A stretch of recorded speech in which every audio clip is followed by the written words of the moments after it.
السلام علیکم ورحمۃ اللہ وبرکاتہ۔ وعلیکم عاقل بھائی السلام عاقل بھائی ذیشان بات کر رہا ہوں کراچی سے۔ ذیشان بھائی میں نے ایک آپ کو یہ مفتی عبدالرحمان عابد صاحب ہیں، یہ بھی اہل حدیث کے ہی ہیں، جی تو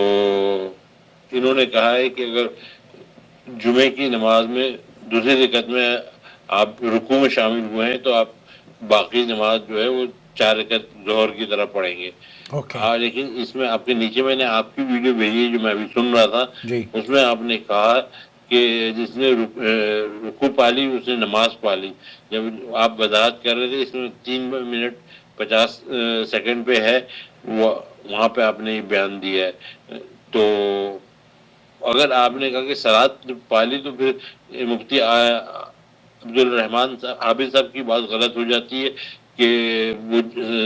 جمعے کی سے نماز نہیں پائی، تو دو مختلف باتیں ہو رہی ہیں، بالکل، تو اس کی ذرا وضاحت کر سکیں تو جزاک اللہ کو خیر میں کثیرہ۔ وضاحت کرنے کی کوشش کروں گا۔ رب اشرح لی صدری ویسر لی امری واحلل عقدۃ من لسانی یفقہوا قولی۔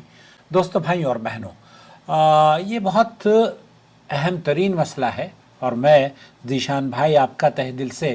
شکریہ بھی ادا کرنا چاہتا ہوں کہ میں نے اس مضمون پر اس سے پہلے اس طرح کی تحقیق نہیں کی جو کہ آپ کے سوال کے بعد میں نے کی ہے، یا مفتی عبدالرحمان عابد صاحب حفظہ اللہ کی ویڈیو دیکھنے کے بعد۔ چلیے، سب سے پہلے تو میں چونکہ شیخ نے جو بیان دیا ہے وہ اگر کوئی شخص جمعہ کی دوسری رکعت میں رکوع میں شامل ہو تو وہ 2 رکعت پڑھے یا ظہر پڑھے گا؟ دوسری رکعت میں اگر رکوع میں شامل ہوا ہے تو وہ ظہر پڑھے گا۔ کم از کم رکعت کو پانے کے لیے ایک رکعت، نماز کو پانے کے لیے ایک رکعت کا پانا ضروری ہے۔ ایک رکعت رکوع میں ملنے سے رکعت نہیں ہوتی، اس لیے وہ اس کی جمعہ فوت ہو گیا ہے، وہ اب ظہر کی نماز پڑھے گا۔ بالکل 4 رکعتیں 4 رکھتے ہیں۔ اصل میں شاید آپ اور مجھے اس سے پہلے ہم یہ سمجھ رہے تھے کہ جس نے رکوع میں پا لیا، اصل میں جمعے کے دن تو نماز کیا ہے، 2 رکعتوں پر مشتمل ہے، 2 رکعتیں، یعنی کہ پہلی رکعت اور دوسری رکعت۔ اب جب آپ رکوع میں شامل ہوتے ہیں تو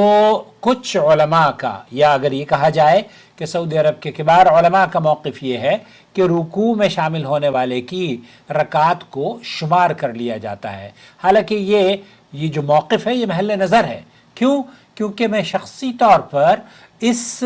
کی کوئی ہمارے پاس دلیل نہیں ہے، صریح نص نہ ہونے کی وجہ سے میں مفتی عبدالرحمان عابد کی بات سے بالکل متفق ہوں۔ کیوں؟ کیونکہ آپ کی نماز کی دونوں رکعتیں چھوٹ چکی ہیں اور آپ رکوع میں شامل ہوئے ہیں۔ جب آدمی رکوع میں شامل ہوتا ہے تو اس آدمی کی دراصل 2 رکعتیں چھوٹی ہوتی ہیں۔ 2 رکعتوں کا مطلب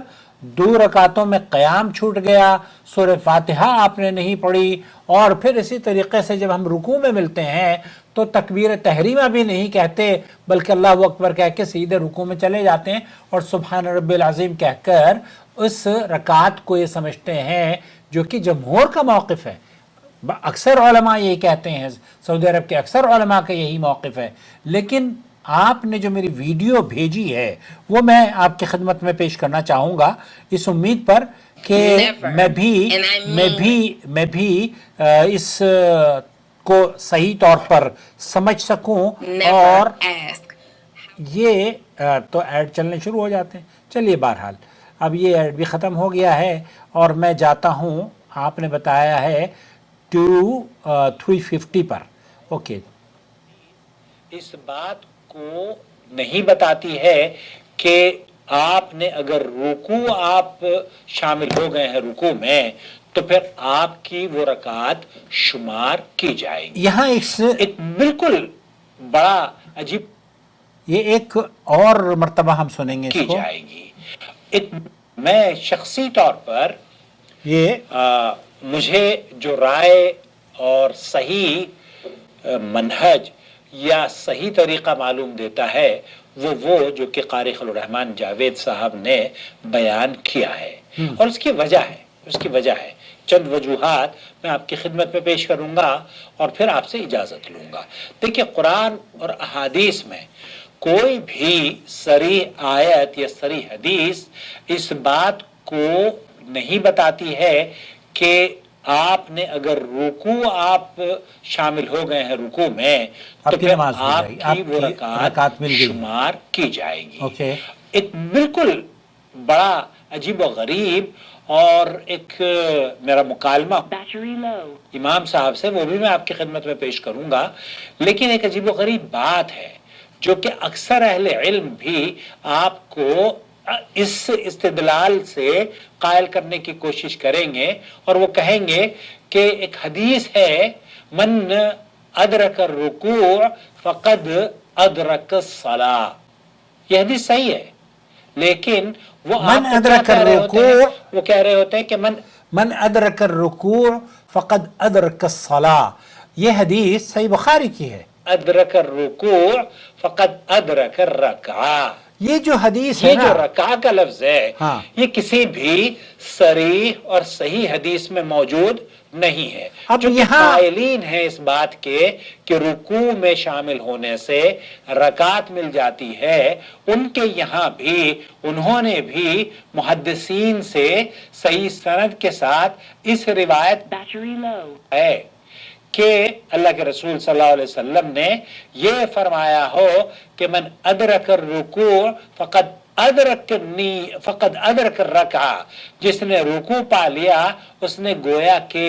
رکعت پا لی. اس طرح کی صریح اور صریح حدیث پوری کتب حدیث میں آپ کو نہیں ملتی، جبکہ جو حدیث ملتی ہے وہ یہ کہ من ادرک الرکوع فقد ادرک الصلاۃ، جس نے رکوع پا لیا اس نے نماز پا لی. یہ بات تو بالکل 100% درست ہے. اللہ کے رسول صلی اللہ علیہ وسلم یہاں شاید ہمیں جو ذیشان بھائی آپ کو جو کنفیوژن ہوئی ہے وہ اس لفظ سے ہوئی ہے جو کہ اکثر شاید میری زبان سے بھی نکل گیا ہے کہ من ادرک الرکوع فقد ادرک الرکعہ،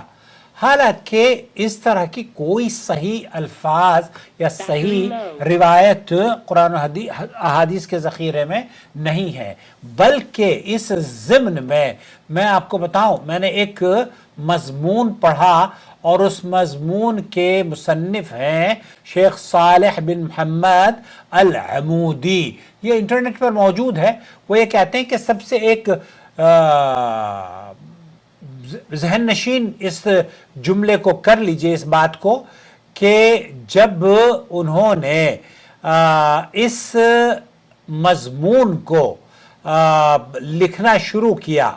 اور اس پر قلم اٹھایا کہ من ادرک الرکوع فقد ادرک الصلاۃ، تو یہ کہتے ہیں کہ میں نے چونکہ اس پر تحقیق کری اور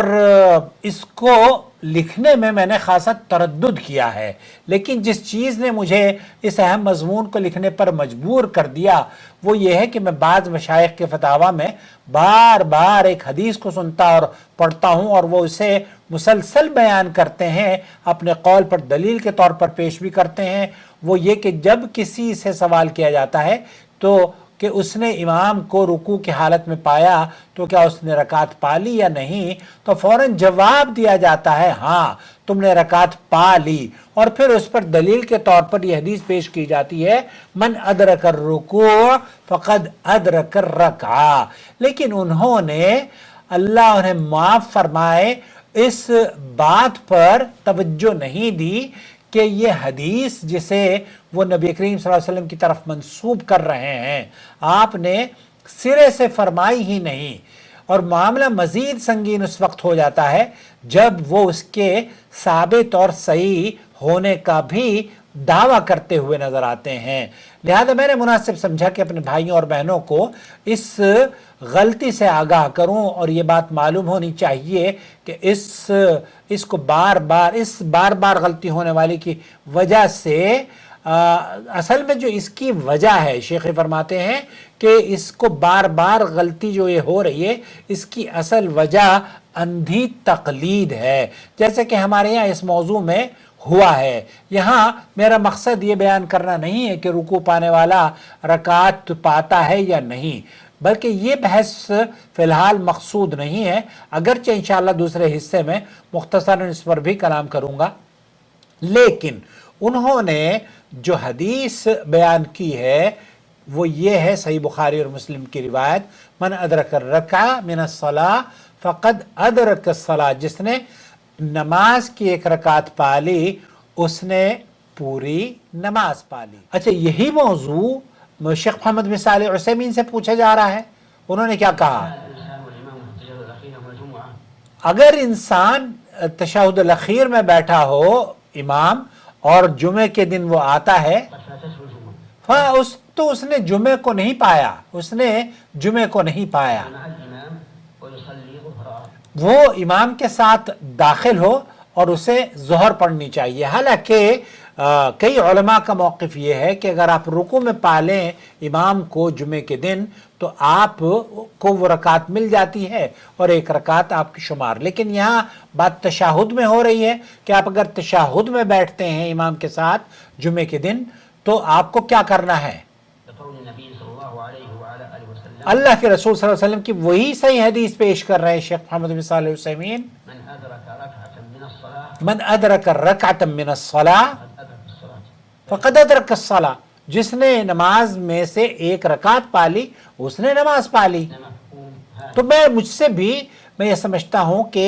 ان الفاظ کی ادائیگی میں جو کہ آپ تک جو غلط فہمی کی وجہ بنی ہے وہ یہ کہ من ادرک الرکوع فقد ادرک الرکعہ کے الفاظ مجھ سے ادا ہوئے ہیں، اللہ تعالیٰ میری اس غلطی کو معاف فرمائے۔ نبی کریم صلی اللہ علیہ وسلم سے جو بات ثابت ہے وہ یہ ہے جو شیخ محمد بن صالح عثیمین کہہ رہے ہیں۔